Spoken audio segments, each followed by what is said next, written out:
Welcome back, Trailblazers. Before we dive into today's episode, I want to take a moment to talk about a tool that has completely transformed the way I plan and navigate my hikes, AllTrails Plus. As a Trailheads ambassador and the organizer of the Yakima Valley Trekkers, I'm out on the trails a lot. One of my favorite features of AllTrails Plus is the ability to edit and create my own maps. Conditions change, fallen trees, washed out sections, or even a last-minute reroute. And with AllTrails Plus, I can adjust my route on the fly and share it with others so everyone stays informed and safe. AllTrails Plus also gives you offline maps, wrong turn alerts, and 3D trail previews to help you stay on track and make the most of your adventure. And the best part, you can get 30% off an AllTrails Plus membership with my exclusive link in the episode show notes. So whether you're planning your next big trek or just looking for a new trail to explore, AllTrails Plus has you covered. Check it out and let's hit the trail.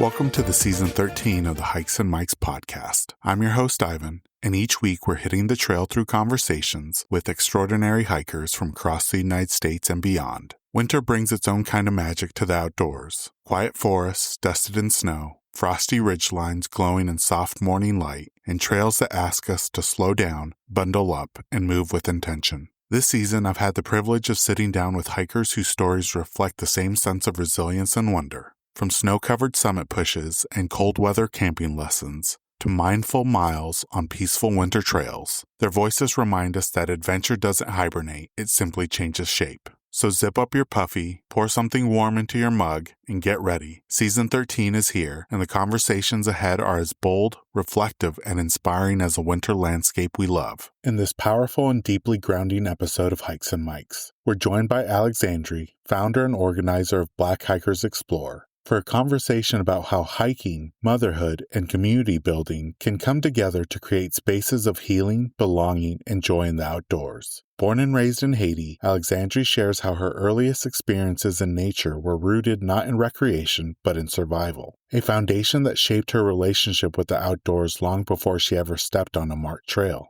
After moving to the U.S. and rediscovering hiking in New York and New Jersey, she began to notice a familiar absence on the trail. People who looked like her. The realization became the spark behind Black Hikers Explore, a community centered on representation, accessibility, and culturally aware outdoor experiences. We dive into how Alexandrie intentionally designs beginner-friendly, inclusive hikes, from pre-hike circle introductions and realistic mileage planning to prioritizing connection over pace, metrics, or gear culture. She breaks down the real barriers many BIPOC communities face in outdoor spaces, including representation gaps, safety concerns, cost of gear, and access, and shares tangible ways she helps people move past those hurdles and feel confident showing up on the trail. A central thread of this conversation is motherhood and mental health. Alexandrie speaks candidly about navigating postpartum anxiety and depression, and how daily time in nature, sometimes just 30 minutes near water or trees, became essential to her healing, emotional regulation, and sense of self.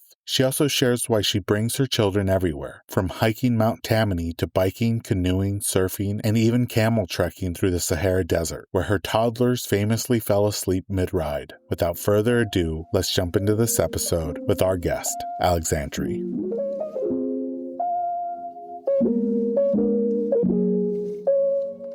Welcome, everyone, to the latest episode of the Hikes and Mikes podcast. I have a really exciting guest with me today. Her name is Alexandrie, and she's going to be sharing about the amazing work that she's doing in her community with Black Hikers Explore, who are taking not just adults, but also families out on hikes in New Jersey, New York, and Pennsylvania. I'm really excited to speak with her and share about her amazing work that she's doing. Alexandrie, thank you so much for coming on the podcast. We always like to start off by having our guests share a little bit about themselves and how they got started hiking. Thank you so much. What a great welcome. I'm so happy to be here and be the next person in your podcast, in your wonderful podcast. So my name is Alexandrie. As you said, I'm currently living in New Jersey, but I was born and raised in Haiti, which is a small island in the Caribbean, a small mountainous island in the Caribbean. That's where I was introduced to hiking by my family. my parents, my grandparents, my aunts and uncles. I grew up in a multi-generational household, and we used to go to the mountains, not so much to hike, but really to get to the river, to find source of water, to do laundry, collect water to bring back home, to cook, to bathe with, to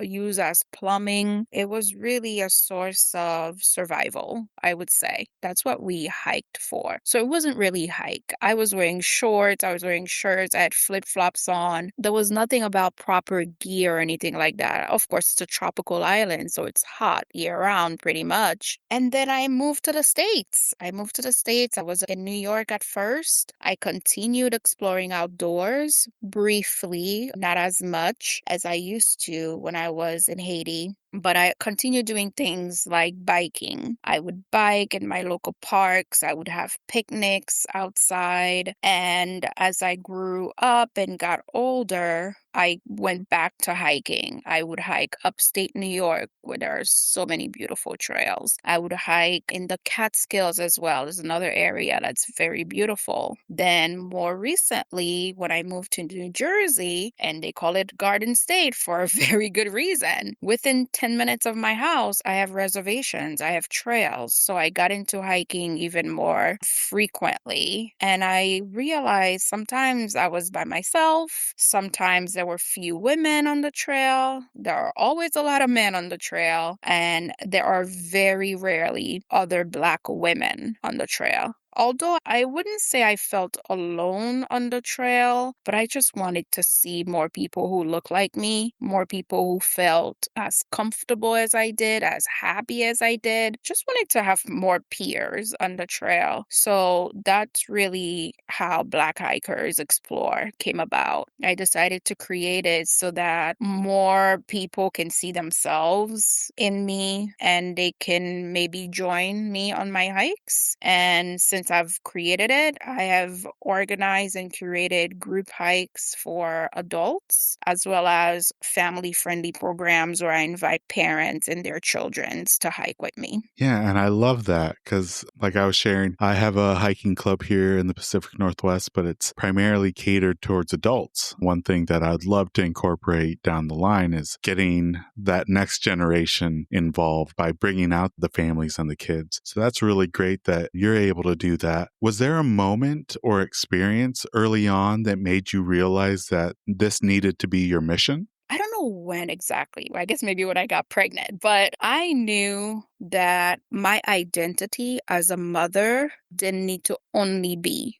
a mother. I wanted some aspect of the things that I loved before becoming a mother to carry on throughout my motherhood journey. There were hard rules that my husband and I discussed, like we wouldn't stop traveling. That was a hard decision. We will continue traveling when we become parents. And then I realized, sure, I will travel with my children, but what can I do? What is an activity that I do day to day that I would like to continue doing with them? And hiking came to mind, biking came to mind, just going out for picnics came to mind, pretty much exploring locally. So once I was planning to become a mother, I didn't want to stop those hobbies of mine. And so I was hiking when I was pregnant. I was in my third trimester on trails, hiking. I love to joke that my kids learned to hike in utero. And very soon, within a few weeks of them being born, I was on trails with them as well. So again, I felt the same way. I wasn't really seeing parents on trails with their kids. Sometimes you'd see parents with bigger kids, right? But not so much with infants or toddlers. And I think education starts early with children. And I wanted to start that with my kids. And I've always gotten parents messaging me, how are you doing that with your kids? Why are you outside with them? And I say to them often, while they're little, they really require very little. So I just made it a point from the moment they were tiny, like I said, from utero really, to hike with them, explore with them. And I continue now. And my youngest is a toddler, and I have sort of like a big kid, 6-year-old, and they still go out with me on trails. You know, one thing that I noticed and I really enjoyed from your social media is you use words like recenter, softness, healing, and belonging when you're talking about the outdoors. How has nature created those things for you personally? Being in nature, my body just suddenly switches from flight or fight mode. I had a period in my life, going back again to motherhood, had a period after I gave birth to my firstborn where I really needed to be outside. I couldn't really be in my house anymore. And by being outside, I found myself breathing easier or slower because of the fresh air that I would inhale. I also think just walking outside, listening to the wind going through the leaves, or listening and watching birds fly around the neighborhood. And also, just sometimes I take lunch breaks near a creek. I would purposely try to find some water source to eat by to help calm my nervous system. I think it helped regulate my mood and my emotions. I think it also helped a lot with my postpartum period. And I think it just helps restore my mental clarity wherever I felt really disoriented, not focused, not feeling as strong, not feeling as productive. I think that's what nature does for me. It helps me recenter. It helps me work towards my healing journey. And in a way, it just calms me and helps me realize there's a way out. You can figure this out. You can be yourself. So I always go back to spending some time in nature daily, even as little as 30 minutes a day, just to help me bring myself back to myself, if that makes sense. Oh, it definitely does. I think that resonates with a lot of people. And at least for me personally, like something about being out in nature helps me focus and like you said, recenter, kind of calms and quiets the brain and just helps me be present and helps me focus once I'm out of nature, at tasks at hand. Now, Alexandrie, one thing that you take pride in is fostering safe, joyful, culturally aware community experiences. What does an inclusive hike look like in your world beyond just showing up on the trail? Thank you. And that ties in with the name of my community group, Black Hikers Explore. I think it's very important for people of the minority group, especially people who have been systemically excluded from certain recreational aspects, people who are marginalized, to see themselves represented in the outdoors. So when I lead events, I'm primarily calling out to Black women, brown women, Black men too. I've had a few join my hikes. It's just to let them know we belong in the outdoors. It's for you, and I can help make it safe for you. I always joke that we're not there to work out. We're not tracking our steps per se. It's not a speed contest. I try to make my hiking meetups beginner friendly. I map all of the hikes that I plan. So I would go on the trail multiple times to walk it myself and make sure if I'm planning a 3-mile hike, it is truly a 3-mile hike. I study the terrain. I study the elevation. Just to make sure people of all abilities or most abilities can do my hikes. So I try to make it a little fun because I think nature should be fun. It shouldn't all only be, hey, I'm doing this for my exercise to mark it on Strava or what have you. So it's to make sure that people know representation matters. If I can do it, so can the next Black woman, so can the next brown woman, Black male, and anyone who wants to explore nature, whether it's through hiking, biking, canoeing, surfing, or any outdoor activities that they otherwise would feel excluded from.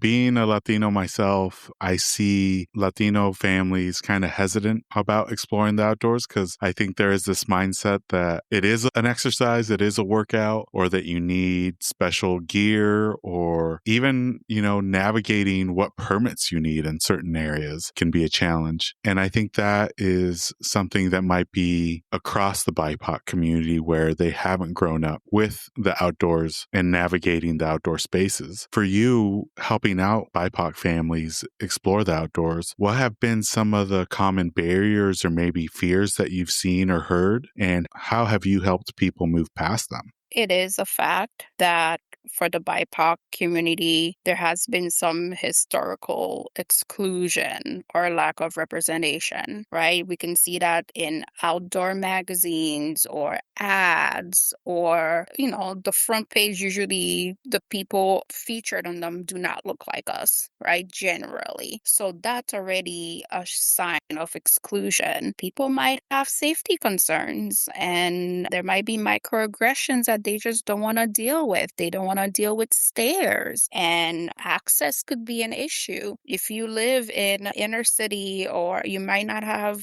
transportation to a park, the logistics might be a major barrier. So I think all of those are very real concerns. Gear is an issue in this country. I may not have encountered that growing up in Haiti, but here people might find gear to be too expensive, and that could be a barrier to start their hiking journey. I think I looked this up a while ago. There are only two major outdoor gear companies in the US owned by a Black founder. One in Texas, Slim Pickens Outfitters, was the first Black-owned outgear company, and then Outlandish is the second one, and it's in Brooklyn. So think about this vast country, and only two major outdoor companies are owned by a Black person. So that can already be a barrier. For me, I guess we're still new-ish, we're still growing. When I reach out and I'm creating my hiking meetups, I make sure I put my face out there, right? Because I think that's helpful. People see representation through leadership. Oh, there's a Black woman leading this group hike. I might be interested. So that's the first thing. I always try to spell out that it's beginner friendly. Beginner friendly can mean different things for people. The way that I've used to support my stance on how it's beginner friendly, it's by using my children. If I've done this hike with my 2 and 4-year-old, then you can do it too. And if I've done it alone with both kids, you certainly can do it. So I've used that to my advantage. And the other thing that I've used is I usually provide an essential packing list, like a guide of what I think people should put in their backpacks when they join one of my hikes. And I make it very beginner friendly, nothing too fancy, just what I think you need to join your first time hiking. So I give them a list of those essentials. I also frame it to let them know I'm building community. You can come alone. You can bring a friend too if you want to, but if you come alone, you are likely leaving with a friend. There will be great conversation on the trail. So I make sure to let my audience know we're fostering community and connection. And then the other thing that I do the day of the meetup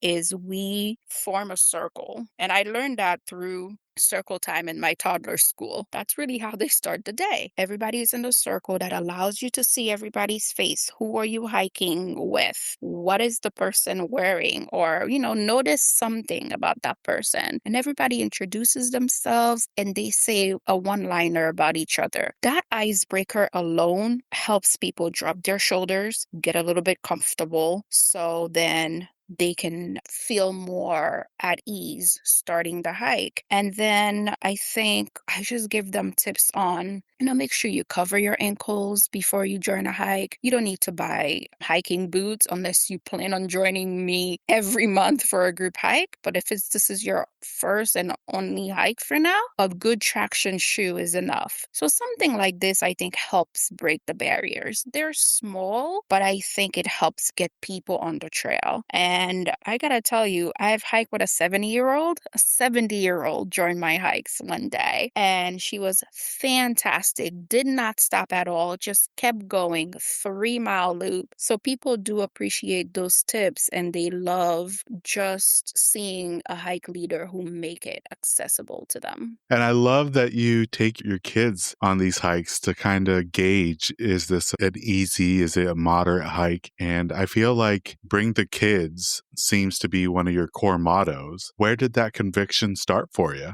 So, we live in a very capitalist country where childcare costs is astronomous. And I think sometimes it's hard for people to build their village when they become parents. Like you mentioned, where you live now and how you're not very close to where your family and friends are. Same for me. My family's not in New Jersey and we don't have immediate childcare. And you can't always trust leaving your children behind with someone either unless they form a relationship with them. I wouldn't feel comfortable going on a 3 mile, 5 mile hike, leaving my kids behind, and God forbid I'm needed and I can't really reach back to them in an immediate fashion. And most importantly, I think it's important for my children to see me do the things that I do and see me be happy doing the things that I do instead of them only knowing mommy goes to work or, mommy does the chores or what have you. So I want to be able to bring my children along with whatever that I am doing. My kids have gone biking with me as little as 1 year old.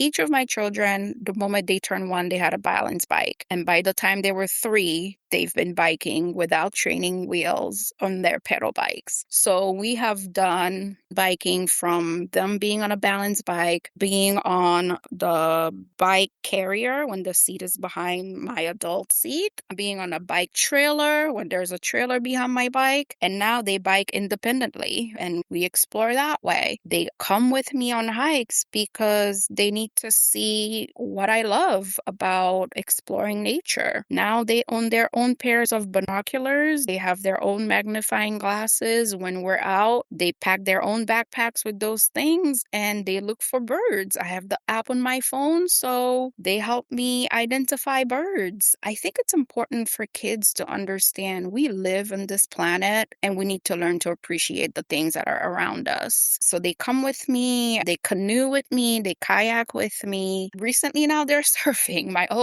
6-year-old is surfing. So I think it's just important for kids to appreciate the place that they live in, the planet that they live in, and most importantly, just connect with nature. You definitely talk a lot about how outdoor play is essential for childhood development. And you've been able to see it in your own kids when they spend time outside with the outdoors. How has it been seeing other families engage their kids with the outdoor space? I think outdoor play is at the core of early childhood education. It helps kids with gross motor skill development. It helps them with their techniques with balancing, coordination. And I think also sometimes with outdoor play, risky play can be involved. When kids are climbing trees, they're testing their balance, they're gauging the risk, they're identifying their next steps and really developing critical thinking skills as to, okay, do I put my foot there? Where do I place my hand? When do I jump? How do I land? All of these calculations have helped kids. In my parent and me hikes, I've seen parents be very hesitant with their kids crossing a log, but I've also seen them look at me like, are you sure? And I'm like, just trust me. And also allowing the child to trust themselves, to trust their own body, helping them develop those critical thinking skills. I've seen parents be hesitant when their kids get a little bit of dirt on them, and I remind them that's sensory play, and they need that as a young child. Parents also don't like their kids being wet when they're crossing a stream, and kids love jumping over rocks, balancing over rocks, stepping onto a creek, because water play, that's another sensory, and it's really helpful in their education. But what I think parents, well, I guess the way they let go of that hesitation is by hearing those children laugh, the way they giggle, the way they are improving their social skills on those group hikes. They make instant friends, and they're also learning how to lead hikes, because I've seen kids have to really form a straight line when they're going through a narrow trail. Now, all of a sudden, they're not really walking horizontally. They're taking turns. So I think parents have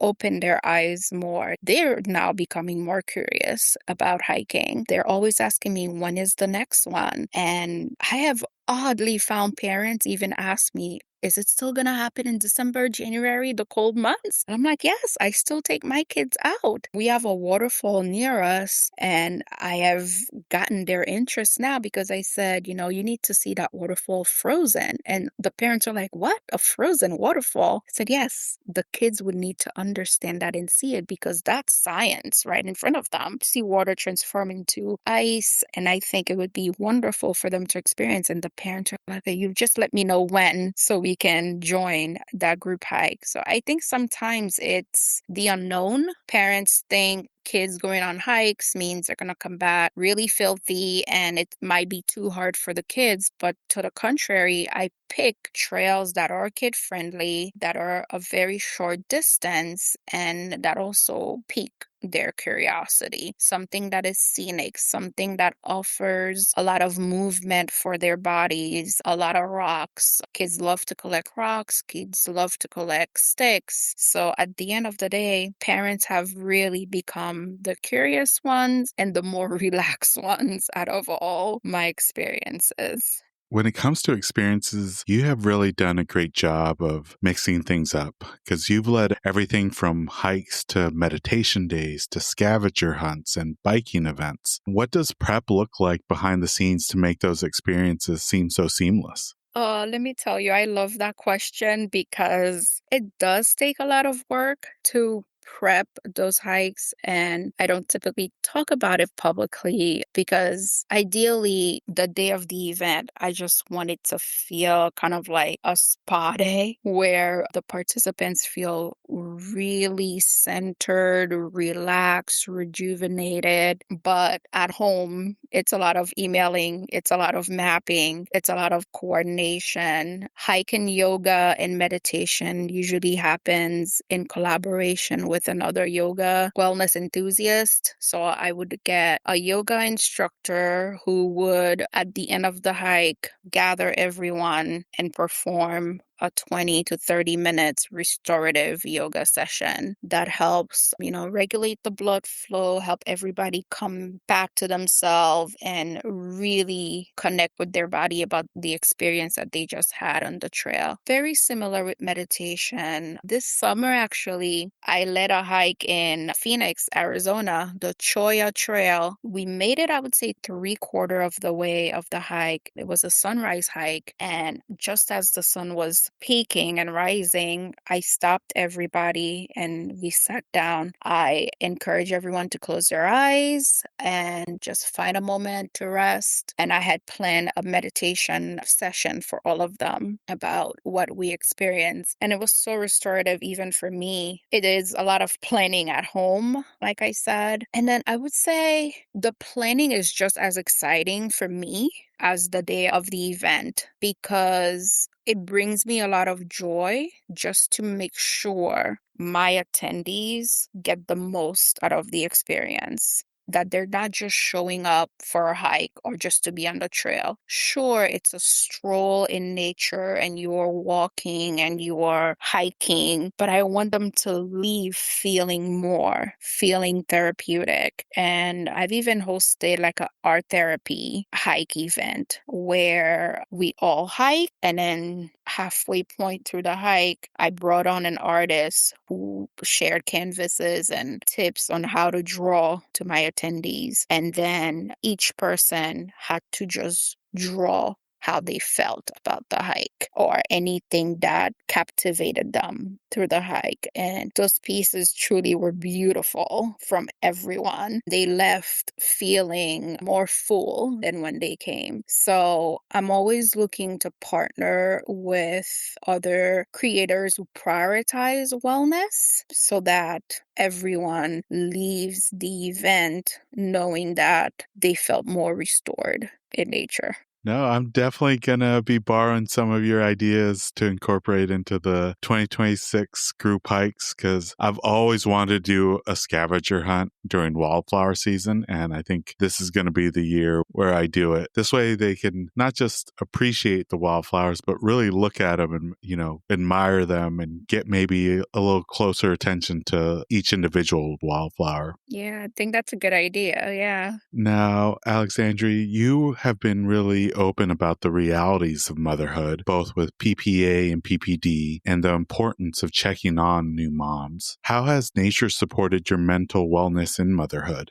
I think nature has been my true medicine throughout my motherhood journey. Like I mentioned earlier in this podcast, with my firstborn, we were on the trail, I want to say within 6 weeks of him being born together. And that was truly helpful to my mood, my emotional regulation. And then COVID hit. So throughout COVID, my family who already don't live in state couldn't really visit us. Friends couldn't really visit us. So instead of being home and feeling super sad about it, I decided to hit the trail. And it started very small with local parks and very short trails. But I found even just a few minutes at a time, 20 minutes at a time, 30 minutes at a time, just helped me feel better about my body, made me feel better about who I am. It helped restore my mental clarity. It helped me be a little bit more patient too with my recovery, just realizing I'm on this journey. This motherhood journey is mine. It's not going to go like another mother's journey. It might be slow. It might derail at times, but my body still got me to this point where I am. So I'm going to be patient with it and also be appreciative of what my body is now today. So I think nature, just being nature, helped me feel more at ease and just also help me love my motherhood journey more, because I have pictures of me hiking in Lake George, New York, breastfeeding my firstborn. I have pictures of me feeding my secondborn at the top of what's called the most challenging hike in New Jersey. It's Mount Tammany. It's a really beautiful hike that overlooks the Delaware Gap River. But someone might say, well, you could have just fed them at home, but it's just different for me because the scenery is different. It invited calmness into my life. It helped me forget about the cries of a newborn, because it's just slightly different when you're hearing it in your living room versus hearing it next to running water in nature. So more than anything, I think nature for how far I've come in this motherhood journey. You mentioned growing up in Haiti, being outdoors as a necessity, not necessarily the traditional hiking, but being outside. And one thing that really caught my attention was that from early on, both you and your husband had been biking together since high school. And now you're raising the next generation of little explorers. I'm wondering, what role has the outdoor adventure played in your own family story? Growing up in the Caribbean, it's just very different, I would say, from growing up here in America. I think when you lack a lot of things, you start being creative. There were a lot of things I didn't have growing up. I didn't have nearly as many toys as I see kids have these days. So I was outside a lot playing marble games outside. I played a lot of hide and seek. I biked around with the neighborhood kids. We played a lot of catch, and I also went hiking with my family for survival needs. So when I met my husband in high school, he was an avid biker, and I didn't have a bike then. We would take turns. He would bike, and then I would be like, oh, can I get a turn? And then I would bike on his bike. And we grew older together. I got my own bike, and we started going on bike trips together. We've gone to Vermont together. Like I mentioned earlier how much I love Vermont. We drove to Vermont, and we mapped trails specifically to go biking on. We'd go to upstate New York in Ithaca. We would bike there too. So now that we have kids, we make a point to pick destinations that would encourage biking. And if we travel, we try to find somewhere that has bike rentals so we can bike as a family. I think I always wanted to continue the notion of playing outdoors. So having a life partner who also loves that just as much made it easy to transition our kids into that routine. And also, I think kids really learn by what you do, or, not just what you say. It's truly by what you do. So my youngest picked up her pedal bike at 3, and she just started riding without us even teaching her how to ride a pedal bike. So it really has morphed just naturally with the kids. They love being outside. And I do want to preface that sometimes when I don't make it to the trail, outside can just mean the backyard. They just love playing in the backyard, and they do get dirty, they do get wet, the shoes get messy, but I think they're learning from us that it's playtime, and play is how you learn and play is how you grow. So I'm just really grateful of that upbringing from Haiti and passing that on now to the next generation. I look back at my own childhood and I'm so grateful that my parents gave me the opportunity to be outside. And as long as I was back home by, dusk, everything was good. And I do remember getting my first bike and being able to explore, nearby streets or the neighborhood. It just gave you a little bit of sense of freedom. And to be outside was a cherished memory. I do remember, especially on those summer nights. Now, Alexandrie, one of the regular segments that we like to do here on the podcast is we like to do a deep dive into our guest Instagram feed and highlight a specific post or reel. The one that stood out for us was your camel ride story in Morocco. Traveling across the desert with 2 toddlers who fell asleep right on the camels the moment their nap routine kicked in. You mentioned that sticking to your kids' routine is what makes travel doable for your family. Can you talk about that moment and what it taught you about traveling with little explorers? Oh my goodness. Okay. So that's a good memory. Thank you for bringing that up. Like I mentioned earlier, I had just one hard rule when I became a mom, that I would not give up traveling. And I've wanted to visit all the continents, and Africa has always been on my to-do list. We had already traveled with the kids to Europe, and I was like, oh, Morocco sounds fantastic. I always wanted to visit the Sahara Desert, that rich sand. I don't know, I wanted to dip my feet in there, and I was able to plan this desert glamping exploration. So thankfully, even though my youngest at the time was 2 years old, and that makes my oldest 4.5, we found a glamping resort in the Sahara Desert with actual beds, with actual running plumbing, and I kid you not, with a full pool, a very large pool in the middle of the desert. So it was a really, really fun exploration. And one of the days that we were there, one of the guides was planning on taking us on a camel ride. There's a major time difference, but we still make sure to follow the kids' routines, especially since they're that young. We don't want to divert too much away from their routine. And we thought we would have time because we just assume, okay, how long can a camel ride be? Maybe 20 minutes, and then we'll be back into our glamping resort and go to sleep, and they'll take a nap. But it was a very long camel ride, and I think it was the middle of the day, so lunchtime was also coming up, and our guide, I don't think he spoke English. I'm trying to remember. I don't think that particular guide spoke English, so he took us in the middle of the desert, and then he made us tea.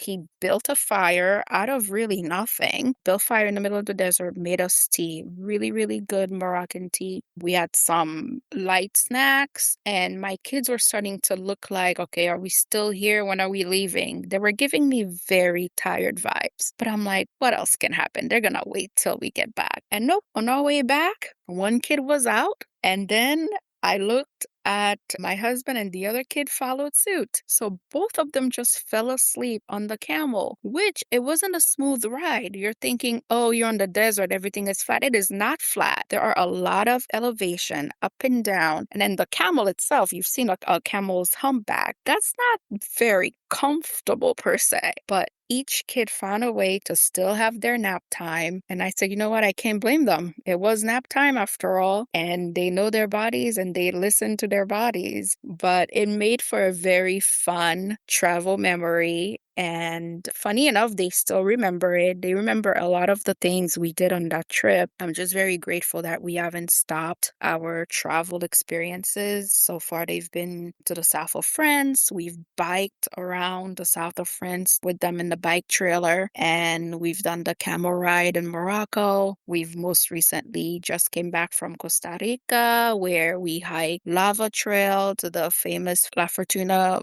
volcano. So these kids are out and about. They can manage their naps much better now. But when they were younger, we just still continued to explore with them, but knew their limits as well. And when it was time to sleep, they slept. Love that. What a beautiful memory. And I'm envious that, especially with kids, I feel like they can sleep and fall asleep wherever. And I wish I had that gift still to be able to just pass out. Yes. Well, Alexandrie, that was it for the regular questions. These last set of questions are questions that we like to ask all our guests. And the first one is, for some hikers, they tend to have a regular summit routine, or maybe it's an end of the hike routine. For a lot of us, it's just simply packing a favorite snack or drink. For others, it's enjoying a moment of zen. And then for a lot of us, it's enjoying that favorite meal afterwards. Is there a regular custom or routine that you like to do when you make it back out or when you reach your destination? Oh, okay. When I make it back out, if I'm alone, those boots are coming off immediately. I'm changing into my slippers, and then I'm heading to the nearest restaurant for a nice meal. If I'm with the kids, we're going to get donuts and pizza or ice cream because I always say, you know what? They did it. They need just whatever they want to eat. They can get that. And sometimes when I reach the summit, I have to take it in. My backpack comes off. I find a rock or somewhere to sit and just really sit down and enjoy the view and enjoy how far I've come. Sometimes I bring a journal with me and I journal for a little bit and then I make my way back down. Now, this next one is about your pack list. Do you have a luxury item that you tend to pack that falls outside of the essentials? Not necessarily luxury as in cost, but more as something that brings you joy and comfort, but maybe isn't an essential trail necessity. I don't know.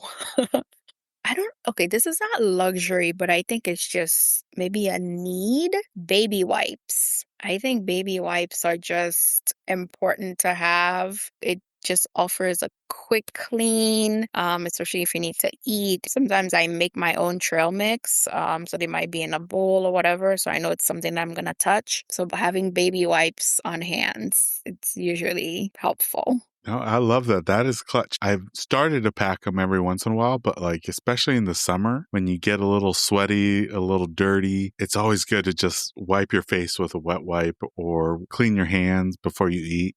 So definitely a good luxury item to have, especially out on the trails. Now, the last question, Alexandria, is we're recording this at the end of 2025, but the episode's going to come out in 2026. Is there any hiking or travel goals that you have for the new year or anything exciting on the horizon for the group that we should look out for? I'm going to take a tip from you. I'm going to research Tennessee. That is for sure.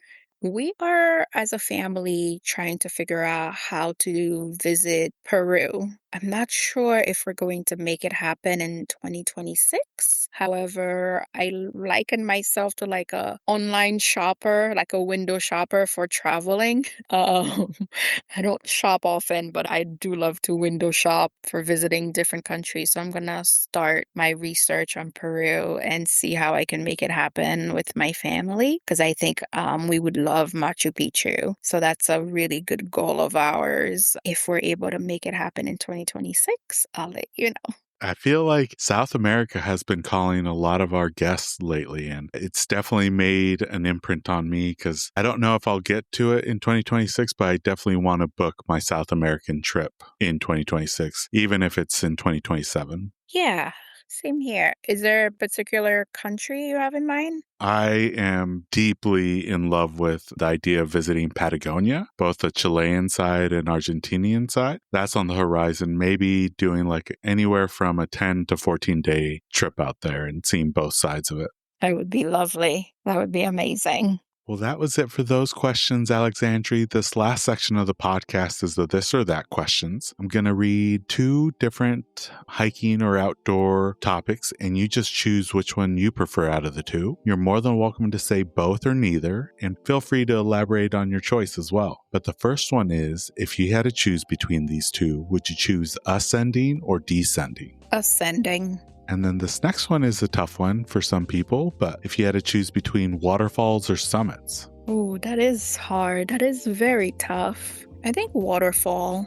Yeah, I think there's something about listening to the sound of water, just how powerful it is, or even sometimes if it's a trickle, that invites some calm into my body. Yeah, I would choose waterfall. And this next one is, when it comes to reaching some of these summits, if you had a choice between the route, would you choose a route with switchbacks or would you rather go straight up? Switchbacks. No, switchbacks.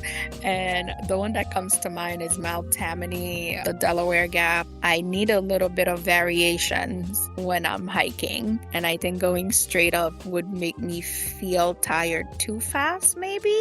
Would seem more challenging, at least in my head. So switchbacks might be more welcoming. And then this next one's our most controversial one, but do you use trek poles or are you freehand? No, give me trek poles. When I first started hiking in the US, I wasn't using trek poles, of course. But now when you've hit late 30s and your body's just a little bit different, I think trek poles offer such stability, and then they help with your joints. They provide so much more support than just, oh, I'm just afraid of falling. They help with your back, they help with your posture, they help with your joints, and I go with them everywhere. And then this next one's about your footwear. Do you use trail runners or traditional hiking boots?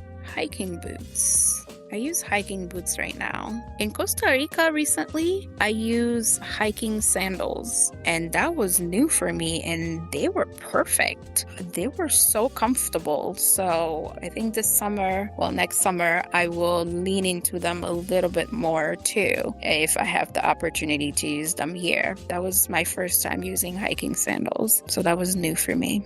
And then this next one's about trail systems. If you had to choose, would you choose a loop trail or an out and back trail? A loop trail, yeah. These next couple ones I think are our hardest ones, but if you had a choice, would you choose a sunset hike or a sunrise hike? That is very hard. That is very, very hard. Oof, okay. I would choose a sunrise hike if I had to. Oh, that's hard.